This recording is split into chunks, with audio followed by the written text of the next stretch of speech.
Hello friends, just we concluded intentional fallacy and affective fallacy.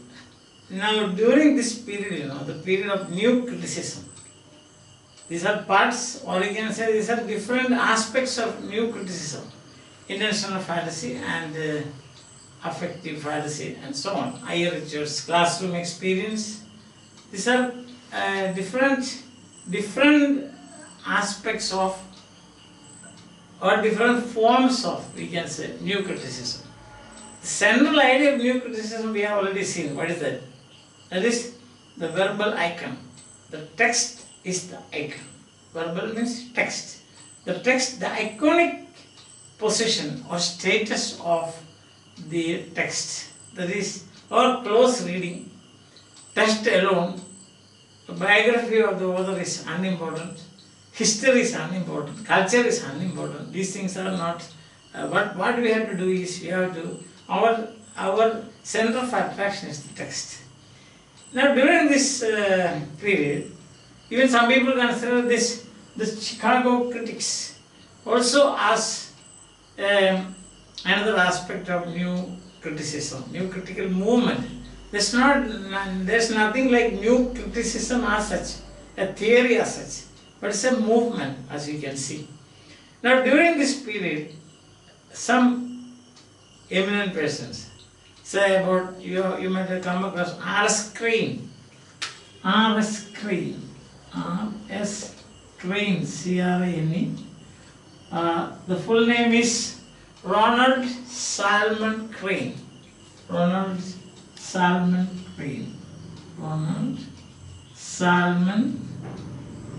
Crane, that is full name.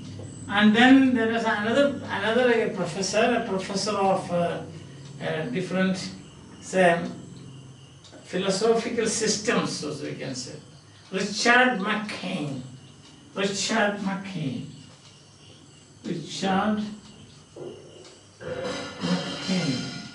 Is a professor of philosophical systems, various philosophical systems. They and some others. So, for example, you have got words like persons like Olson, Elder Olson, Elder Olson, O-L-S-O-N, or Elder Olson, and then you have got Wayne C. Booth, W-Y-N-E C. Booth, W-Y-N-E-B-W-T-H, Wayne Booth, and you have got other persons like Norman MacLean, yes, Norman MacLean. So these professors, mainly Crane and Richard McCain, these are the two, we can say, the backbone. They were the people who were behind this, we can say. Then you have got Bernard. You have got another person called Bernard Weinberg. So there are many more people. The whole thing started from the University of Chicago. That's why we call it the Chicago critics. They're called the Chicago critics. Suppose some critical theories come up from Jawaharlal Nehru University, JNU, then you say JNU critics. So this is like that. Understand that? And now, they have got 3 or 4 names. Chicago critics, they say Chicago philosophy, or Chicago scholars, some people call them, or Neo-Aristotelians. They are also called the Neo-Aristotelians,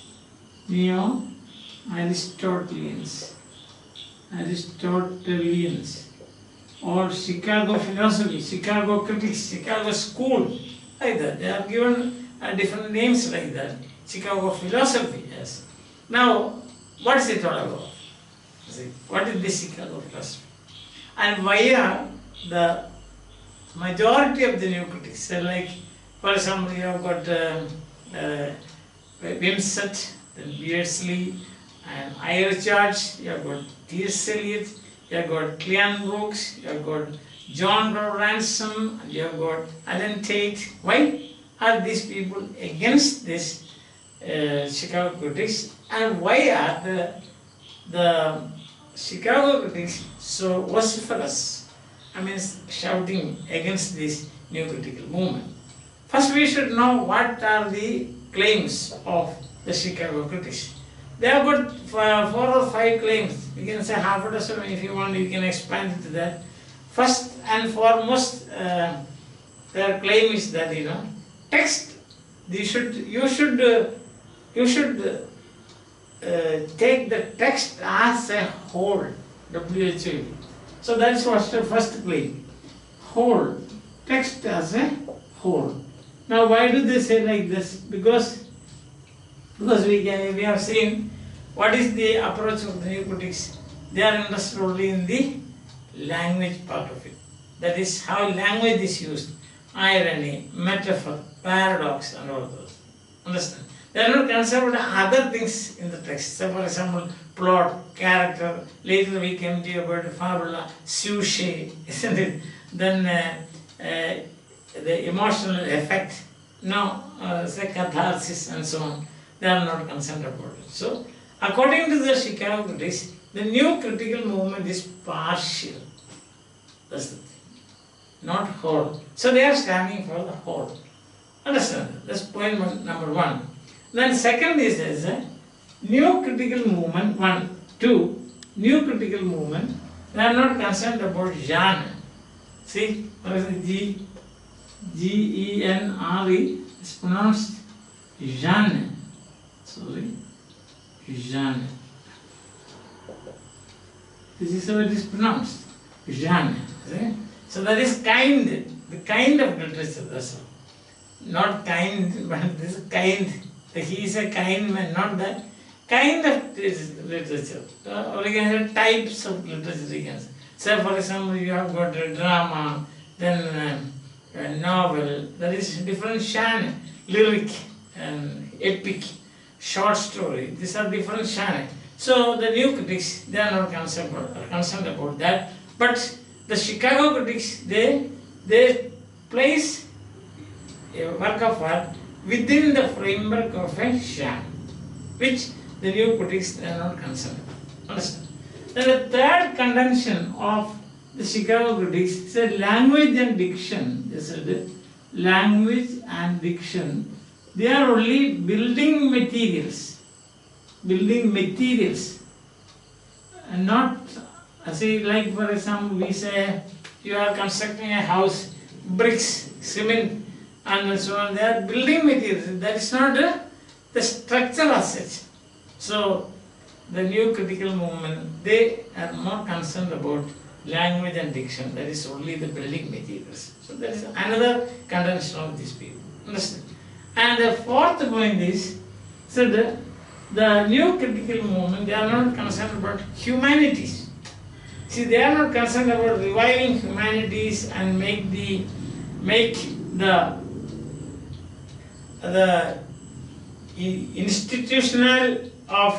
institutionally capable. Humanities, they are not making institutionally capable. Now what does that mean? There again you can say absence of human interest. That is it. So it's a revive humanities. That's what they say, revive humanities. Because each one of these points suggests another, I said, the counterpart of that you will find in the new critical movement. So in the new critical movement was not concerned about much about the humanities. Understand? Human interest. They are concerned about irony, paradox, how the language is used, how the language creates meaning, see, metaphor and things like that. That's it. And the fifth point is that they stand for pluralism. Pluralism. That means the same. There are many other critical systems. So you have to take into consideration when you are studying a work of art, you should start from Aristotle to the present. We are not against the present new critical movement, but you should also give importance to what they say. But here you can see now, they are in the intentional and affective fallacies. What have Vincent and Beersley said? They are against Longinus, they are against expressionism, romanticism, and all those things. That they say no. We should also study. If we find something good in that, you must make it use of it. Understand? So that is pluralism. The stand of pluralism is, if you find something good in romanticism, you must take it. Romantic criticism. If you find something in Longinus, you should do that. Neoclassical says you should take it. Not that all those things, please, they are not concerned about, they are concerned only about the text, how the text produces meaning. No. So these are the main conventions of the Chicago critics. See, when you look at this, you will feel that they are correct. So the Chicago critics, these are the names, especially R.S. Crane and Richard McCain. And they are the people, they put forward these ideas. First one is the work of art as a whole, not part. This is partial, they say. Then should give importance to Shane. Third, language and dictionary also building materials. Fourth, revive interest in humanities. And fifth, pluralistic approach to criticism. So this is the Chicago philosophy or Chicago approach to literature. You call them, this is essentially, you should understand, Chicago criticism and Chicago philosophy is American. It's American. It is a group of American critics. So it started in Chicago, the University of Chicago, and it's all these people, they are members of the American Academy. Understand? That also you must understand. Okay, so we have seen now why are they called this? And Chicago critics, why are they called neo-Aristotelians? Because their approach mainly, they have taken almost all the ideas presented by or proposed by Aristotle's poetics. Understand? So far it's all right. Who the Chicago critics are, who are the leaders and so on. Now the Chicago school, they promoted two very important things. First they said, already I have told you, but still once again, because in this context, neo-Aristotelian claims emphasized. They emphasized Aristotelian claims. Aristotelian,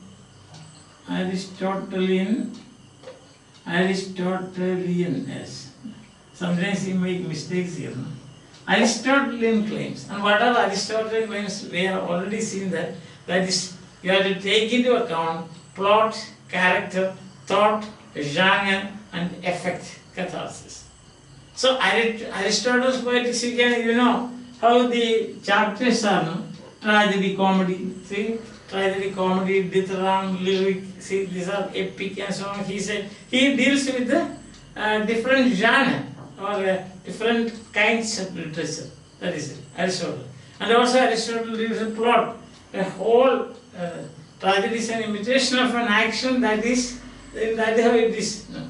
Imitation of either. Considerably long it has to be. That means plot should have a beginning, a middle, and an end. I think these things we have already seen. I have given 12 lectures on Aristotle's poetics. Those of you who are interested in and time enough, then definitely you should go through that, and you can learn quite a lot of things from that. Not only my lecture, there are many people giving lectures on Aristotle poetics, so I am also one of them. That's all. Understand? Yeah. So that is Aristotelian claims. What is Aristotelian claims? Plot, interest in plot, character, plot, character. Then what else? Very main points that you will find: thought, genre. Genre is important. Genre. Then thought. Then what is the purpose of art? Purpose. And Aristotle has said it is mainly pleasure. The end of fine art is pleasure here, sir. End of fine art is pleasure. Probably, of course, the new critics also might be getting pressure in finding out this how the text produces meaning and so on. and also catharsis, emotive effect of the text and so on. These are the claims of Aristotle. And then secondly, they disapproved the trends in new criticism. That's the thing. First is they predicted Aristotle. Secondly, they disapproved. Disapproved what? Disapproved the trends in NC. NC means new criticism. New criticism, that is, you can see the main critics are promoted by T.S. Eliot, I. Richards, Cleon Brooks, John Gore Ransom, and Alan Tate and so on. They said we don't agree with this. But because this is the main reason is this. Understand? And the foundational text of the Chicago critics, the foundational text of the Chicago critics, a book edited by R.S. Crane, the title of the book is published in 1952, and the title is Critics and Criticism, Ancient and Modern. Critics and Criticism, Ancient and Modern. That is published in 1952. The heyday of the Chicago critics, you can say, that is 1930s to 1960s. After 1960s, also probably eclipsed, because of many historical reasons, as we can see about new criticism too. Yes, so there you are. So first, projecting Aristotle, and secondly, they disapproved as a result of that. They had to. Their stand was like that. So they disapproved the ideas promoted by T.S. Eliot, I. Richards, and so on. Understand? Their fundamental text, as already I told you, Critics and Criticism, Ancient and Modern, that is edited by Ronald Salmon Crane, published in 1952. The book was the backbone, and another great figure in the Chicago critical school is Richard McCain. Richard McCain. That is. And he was a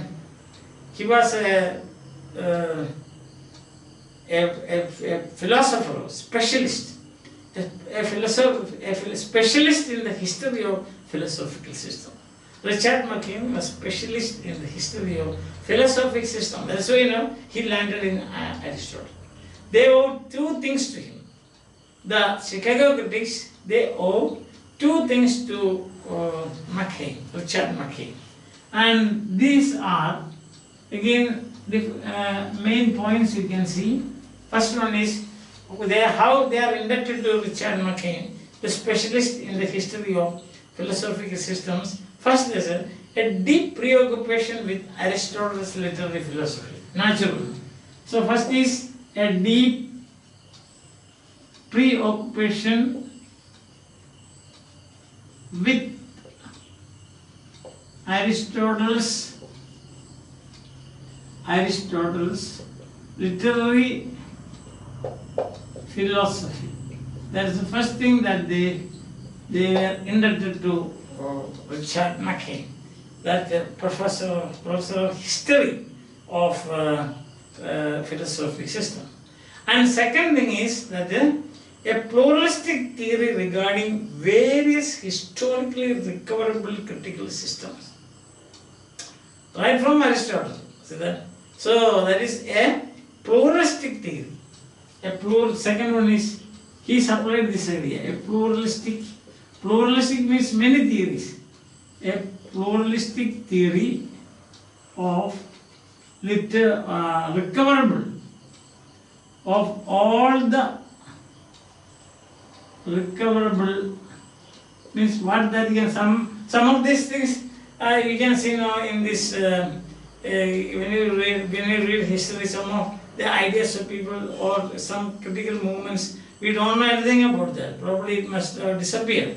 So various historically recoverable critical systems. So a pluralistic theory of all the recoverable means historically recoverable critical systems. Critical systems.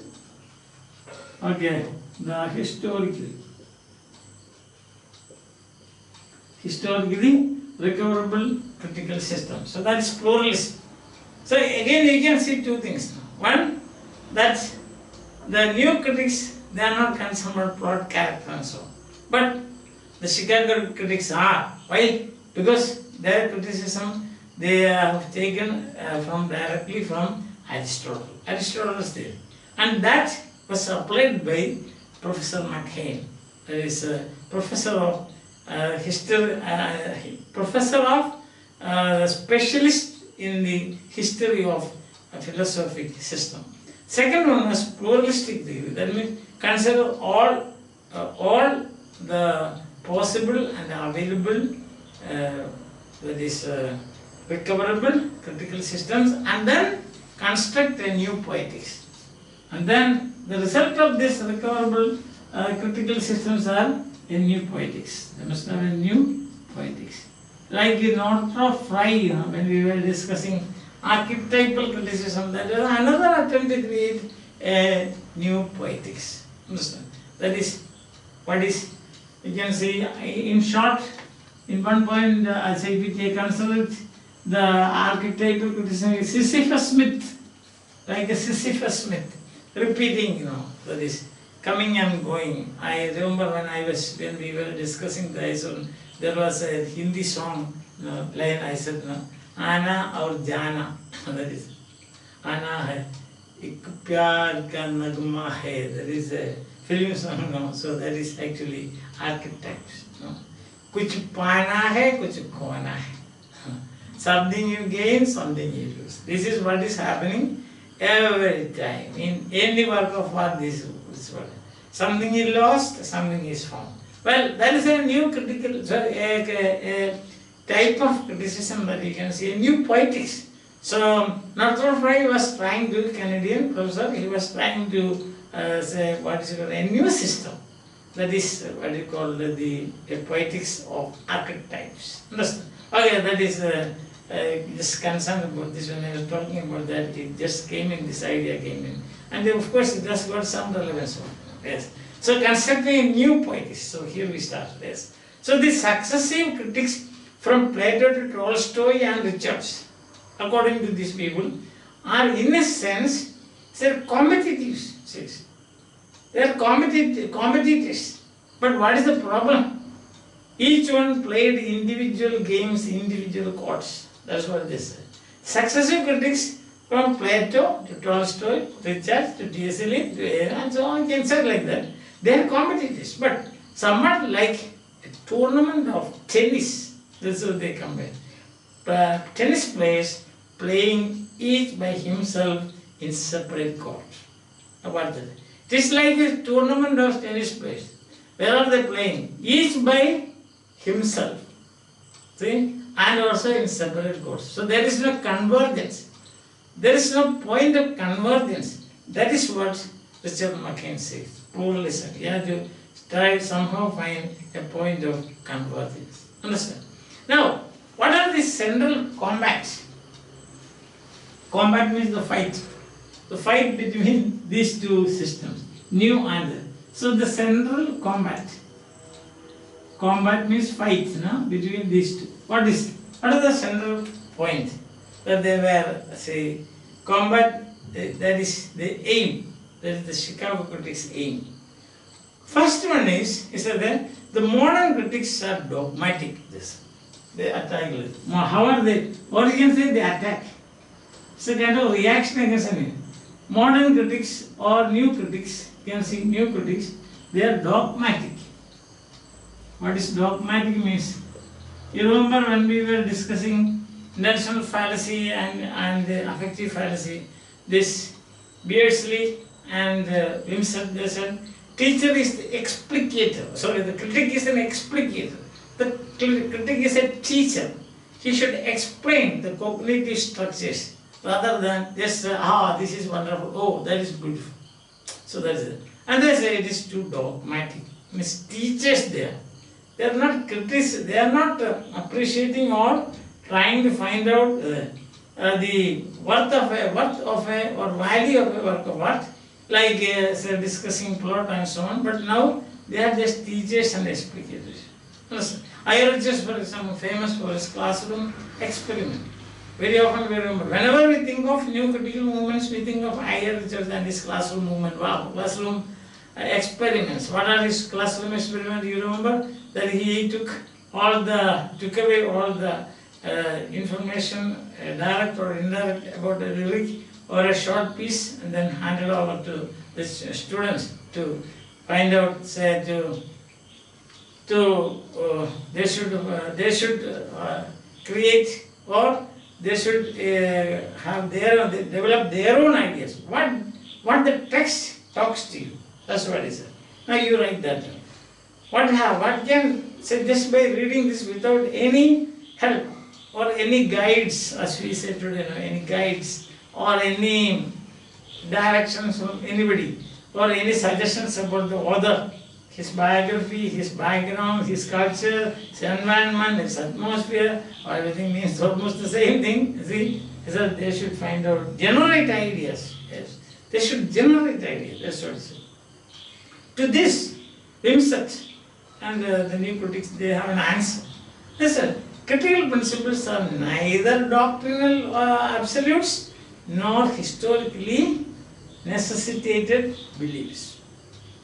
So, Wimsatt and other modern critics, they said, it's a dogmatic this. See, and then, who said Chicago critics? The new criticism now, they said, Wimsatt and so on, Wimsatt and Beardsley, etc., etc., they said, these critical principles, they are not doctrinal absolutes. So please don't think that critical principles are doctrinal absolutes. For example, we find in religions this now, religion. They give certain doctrines and this absolute, no question, you have to believe it. So it is not like this. It says, they are not doctrinal absolutes at all. Also, they are not historically necessitated beliefs. Almost the same thing, not a necessary belief. Historical principles are not necessary beliefs. Just as we have got the beliefs in religion or beliefs in, say, for example, culture and so on. It's not like that. Then what is the important or status of critical principles? They are just instruments of inquiry. They are only tools we can say, or instruments. They are only instruments of inquiry. And these instruments of inquiry you are using for what? Like, say, when you are to see, when the police, they want to investigate a crime, they have an instrument. What is that? The dog, police dog, specially trained dog, like that. This is only an instrument of inquiry. And an analysis, I said that it contains maybe an amount of dogmatic commitment, that is there, but hypothetical. This critical principles are hypothetical principles.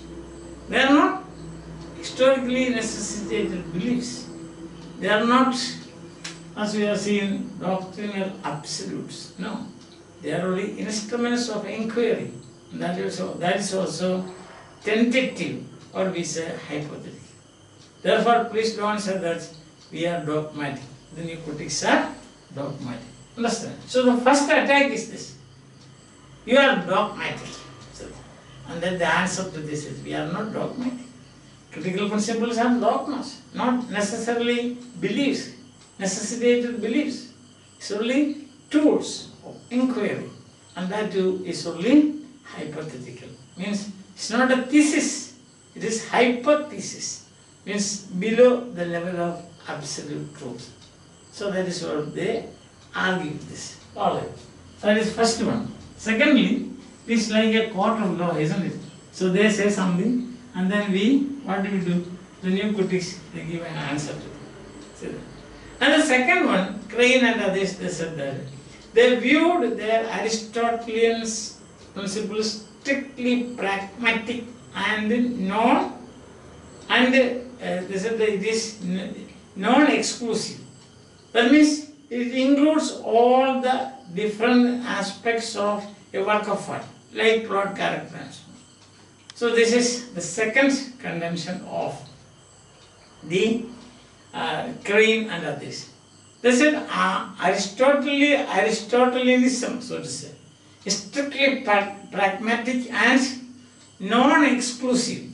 So second point is that Aristotelianism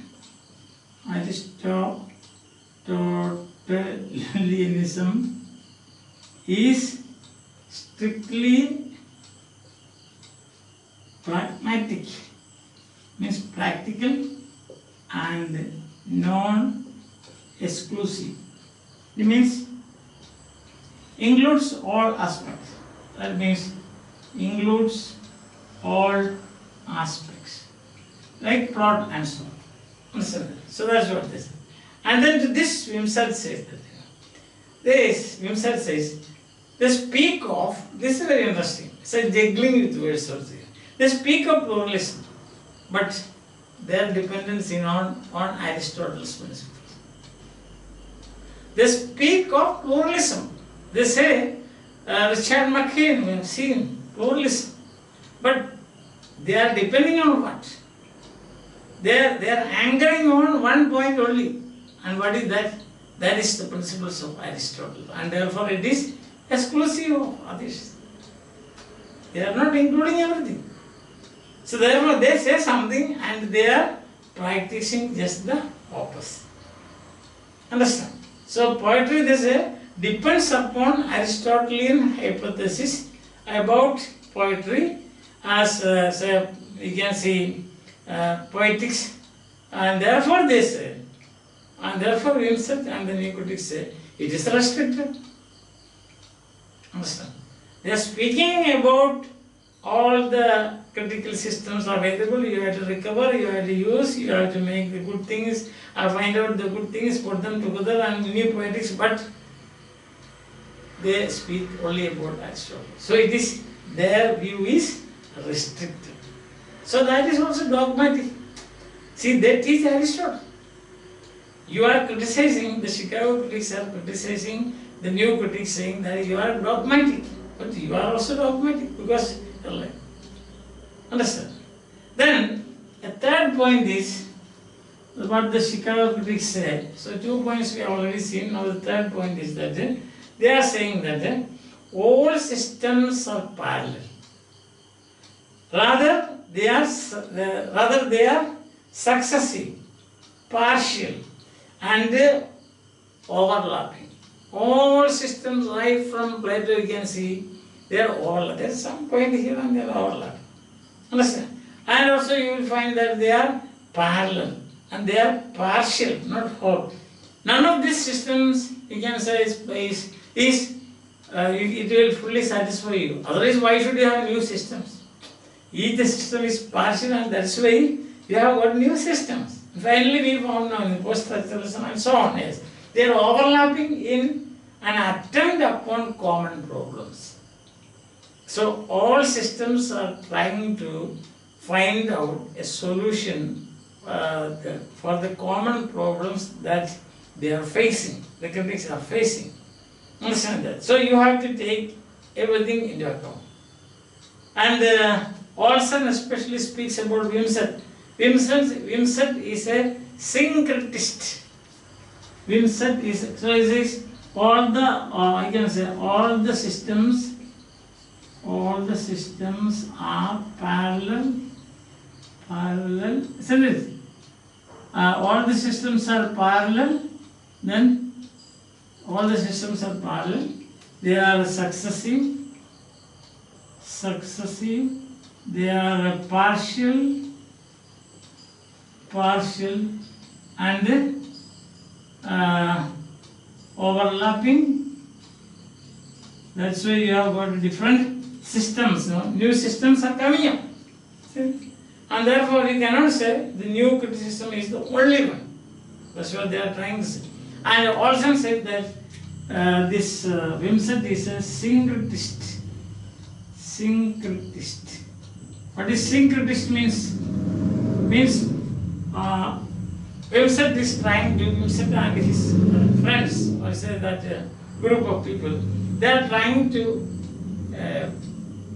take all the, say, some good things from Janjanis, some good ideas from Romantics, some good ideas from Neoclassic, and put them together. That's the thing. So a person, a syncretist is a person who puts all the good things together. See, good parts of various important theories to make a new. So you take one thing from here, another thing from here, another, and then put them there. There is nothing original about it.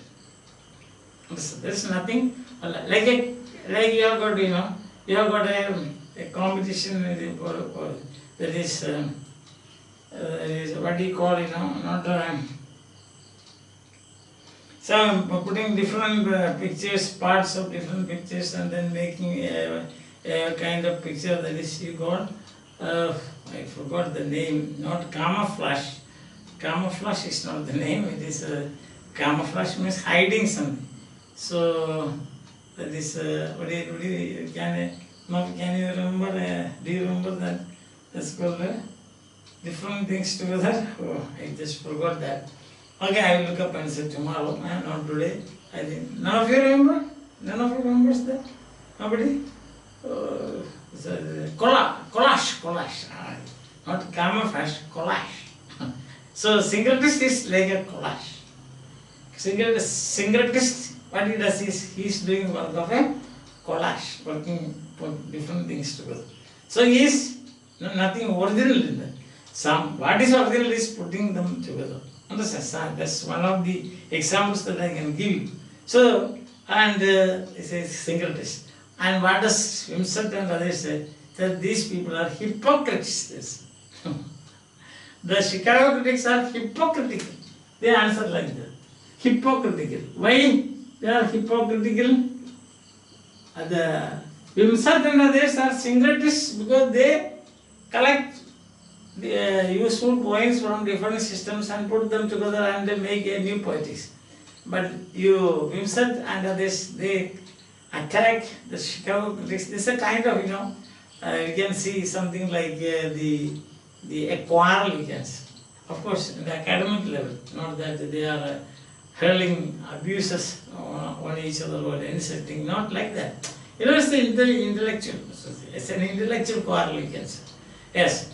So the new critics, they omit something, so they want to bring it back, re-establish those things, especially the theories of Aristotle. Isn't it? Yeah. So here is what happens. Hypocritical, is it? Because already we have seen, they talk about pluralism, but their main point is Aristotle's poetics. Understand? So I think you have been following me so far. What is Chicago critics? Because immediately after this comes in, Chicago critics, because it's a kind of criticism of intentional fallacy and affective fallacy. So we have seen who are the Chicago critics, why are they called like that, why are they called neo-Aristotelists, because they depend on that. What is their backbone, so to say, foundational text, critics and criticism, ancient and modern, edited by Ronald Sarnon Crane, that is R.S. Crane, published in 1952, and there's another person who gave moral support, not only moral support but academic support, was Richard McCain. He was a specialist in history of philosophical system, and he was his preoccupation was the Aristotle's poetics, and second is pluralistic theory. Means all the things should be brought in together. And another thing is that we have seen the main points about the two main points advanced by the Aristotelians, neo-Aristotelians. One is the claim that you should emphasize plot, character, thought, genre, and catharsis and so on effect. And secondly is a disapproval of all these theories put forward by Eliot and others. Eliot et al. And others. Et al. No. So there's a short form for that. Et means and all. See, all and others, no. And others. So that's the meaning. This is Latin short form. Et, like etc. Etc. Etc. That is the full form. Et cetera. That is the full form. Etc. That it becomes etc. etc. No? etc. Yes. So and the rest. That's the meaning. And the rest. Yes. Etc. means and the rest. Okay. That all means and the others. That is. Okay. So that is the thing. Then we saw that they are preoccupations we have seen. Then the central combat aim of the Chicago critics, that also we saw. What is the first? Modern criticism is dogmatic. Second, they said that it is Aristotle. They said the second point is that it is non-exclusive. Aristotelianism is non-exclusive. And third point is that they said that this is all the systems are parallel, and this man Wimsatt is a syncretist, and Wimsatt answered saying that they are Chicago critics are hypocritical. So after that we have come. We will continue with this in the next class and see what are the points of defense and what are the points of offense. But today you got an introduction about that. Fine, thank you very much. If you have been following, very nice. Share it with your friends and also your classmates and ask them to subscribe if they like it. Understand? Okay, fine. Thank you. Bye.